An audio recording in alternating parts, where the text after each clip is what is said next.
Eddie Van Halen's fingers froze on the fretboard. The note hung in the air for exactly 1 second, then died. 18,000 people at the Civic Arena in Pittsburgh went silent in the space between heartbeats, their collective roar dissolving into confused quiet. October 14th, 1983. The 1984 World Tour was at its peak. Every arena sold out, every crowd electric with anticipation. This should have been just another night of rock and roll perfection. Eddie stood center stage under the white spotlights, his red and black striped Frankenstrat guitar hanging from his shoulders. Sweat already soaked through his shirt despite being only 15 minutes into the set. He'd been deep into Eruption, the solo that had made him a legend, his fingers moving through patterns he'd played 10,000 times before. The crowd knew every note, had tried to learn every technique, but nobody could play it like Eddie Van Halen. He was 18 seconds into the solo, moving into the tapping section that had revolutionized guitar playing, when something in the crowd caught his peripheral vision. Movement that felt wrong. Not the surge of moshing bodies or the raised fists of celebration. This was different. Stillness in the midst of chaos. Row 17, left side. A kid, maybe 19, standing completely motionless while bodies crashed into him from every direction. The boy's arms hung at his sides, his head tilted down, his entire posture screaming resignation. Eddie recognized that body language immediately, intimately.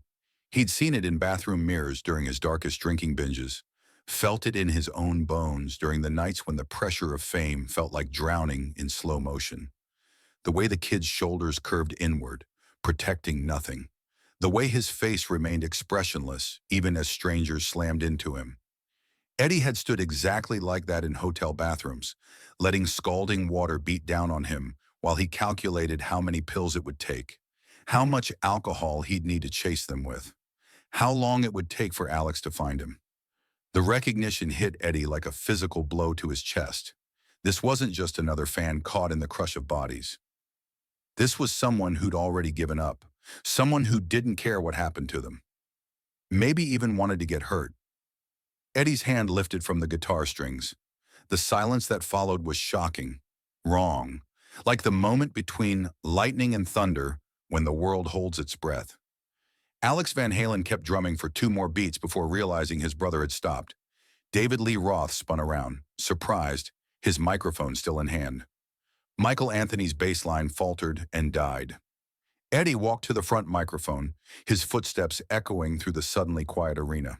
He pointed directly into the crowd, his voice cutting through the confused murmur of 18,000 people. "Security, row 17, left side, kid in the black jacket. Get him out of there now." The words carried absolute authority, the kind of command that comes from someone who's used to being obeyed. Security didn't hesitate, didn't question. 3 guards immediately pushed through the crowd, their movement creating ripples of confusion as people stepped aside, unsure what emergency they were witnessing. Eddie watched, his entire focus narrowed to that one point in the crowd. The guards reached row 17, found the kid in the black jacket. The boy didn't resist when they took his arms, didn't protest or try to explain. He just went limp, allowing himself to be guided toward the exit like someone who'd been expecting this moment. Only when the security team had extracted the kid from the crowd did Eddie step back to his guitar. He looked at Alex, nodded once, then turned back to his microphone.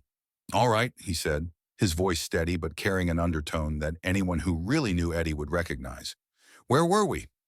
The crowd erupted back to life, but something had shifted. Eddie restarted Eruption from the beginning, his fingers finding the familiar patterns, but his mind was somewhere else entirely.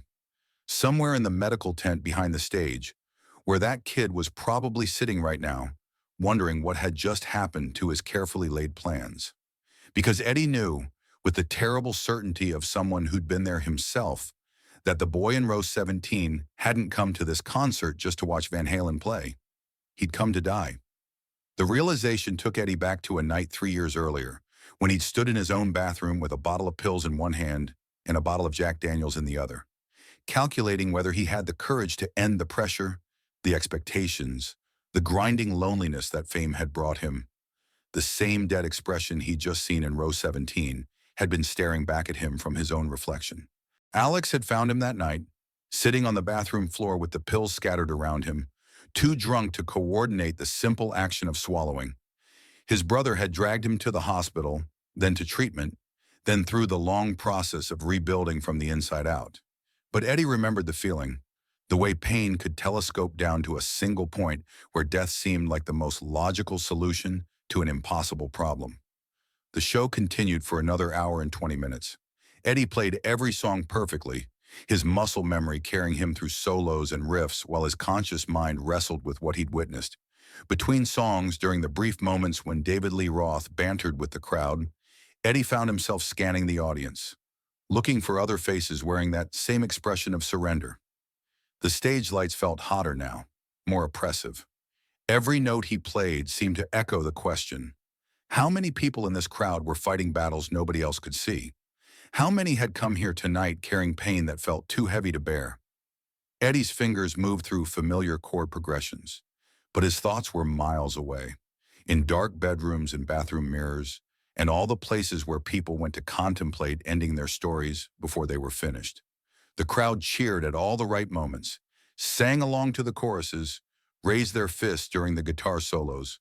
But Eddie was hearing something else now. The silence between the notes, the spaces where desperate hearts were deciding whether to keep beating. After the final encore, after the last bow and the ritual of throwing picks into the crowd, Eddie walked off stage with a single purpose. He found the tour manager in the wings, still high from the energy of another successful show. "The kid from row 17, Eddie said, his voice cutting through the backstage chaos. "Where is he?" The tour manager looked confused. "Medical tent, I think. EMTs checked him out, said he was fine physically, probably should go to a hospital for observation, but he's refusing treatment." "I want to see him." "Eddie, you've got the radio interview in 20 minutes. Then the label people are waiting. Cancel it." Eddie's tone left no room for argument. "I want to see the kid from row 17. Now." The medical tent was a small, temporary structure set up behind the main stage area. Eddie pushed through the flap and found the boy sitting on a metal folding chair, his head in his hands. He looked up when Eddie entered, his eyes widening in recognition and confusion. "Holy shit," the kid whispered. "You're Eddie Van Halen." "Yeah," Eddie said, grabbing another folding chair and positioning it directly across from the boy.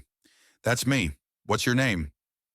The kid hesitated, like giving his name might somehow make this moment more real than he was prepared to handle. Mickey Torino." "Mickey." Eddie studied the young man's face, seeing the telltale signs he'd learned to recognize in himself and others who'd walked too close to the edge.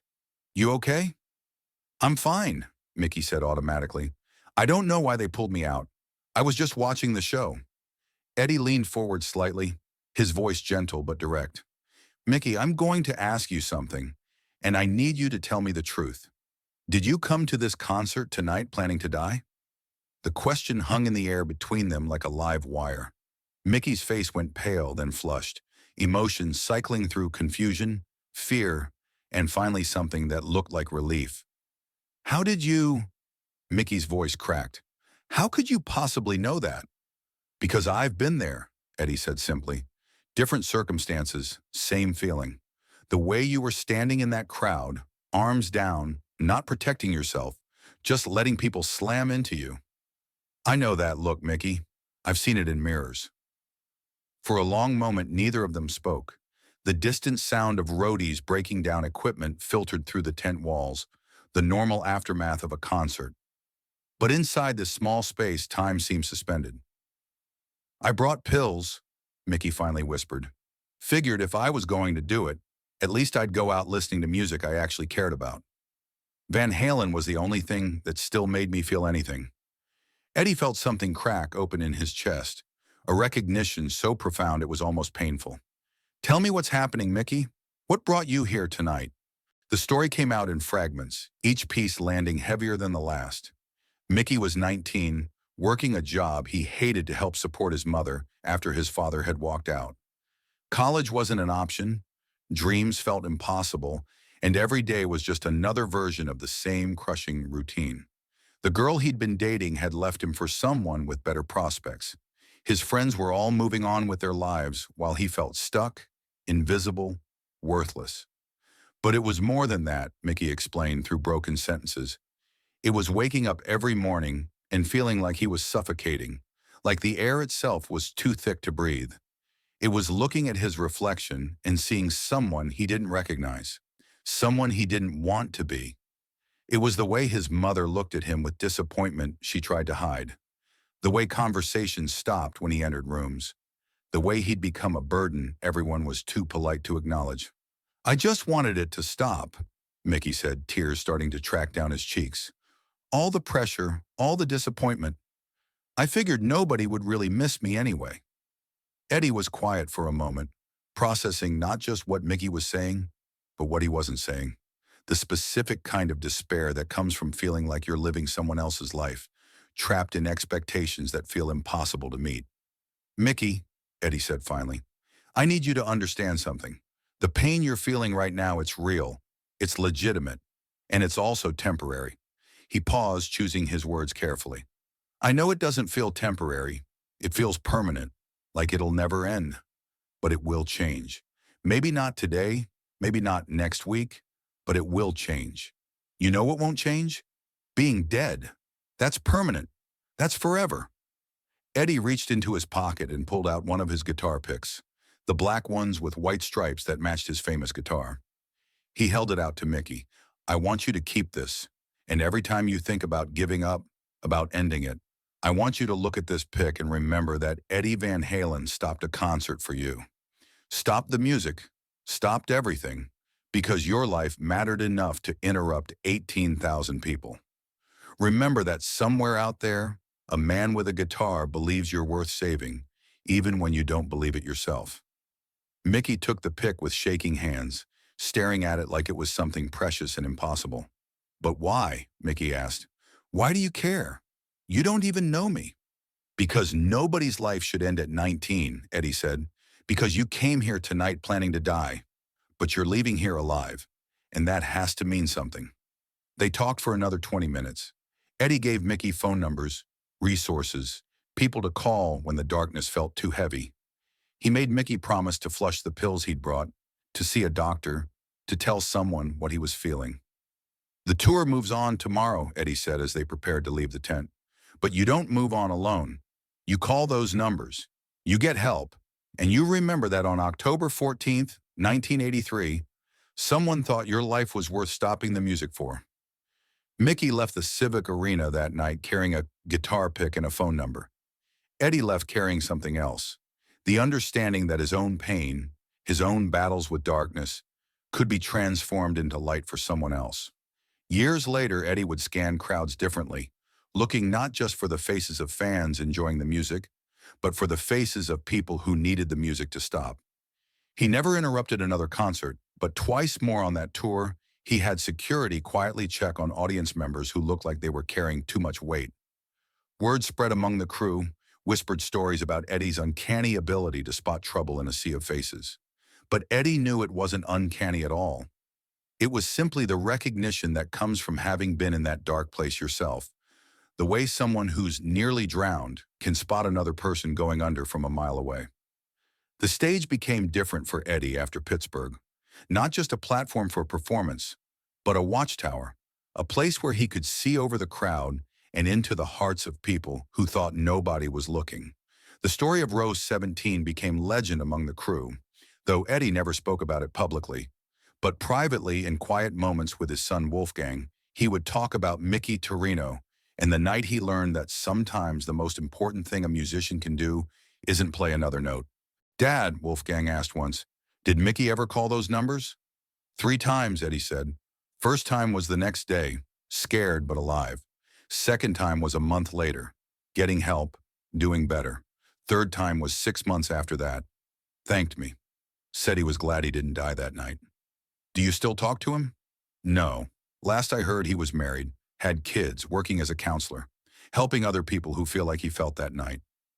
Eddie smiled, the kind of smile that carries weight and meaning. That's how it works, Wolfie. You save someone, they save someone else. Pain becomes purpose. On October 14, 1983, Eddie Van Halen stopped a concert for 23 seconds. 23 seconds that saved a life and taught Eddie that fame without compassion is just noise. That sometimes the most powerful thing you can do is stop, look, and see someone who needs help. Row 17, left side. Kid in a black jacket who came to die and left alive. That's the concert Eddie Van Halen never forgot. Not because of the music, but because of the silence. The moment he proved that a life is worth more than any solo, any song, any show. The music can wait. The concert can pause. But a life once lost can never be replayed.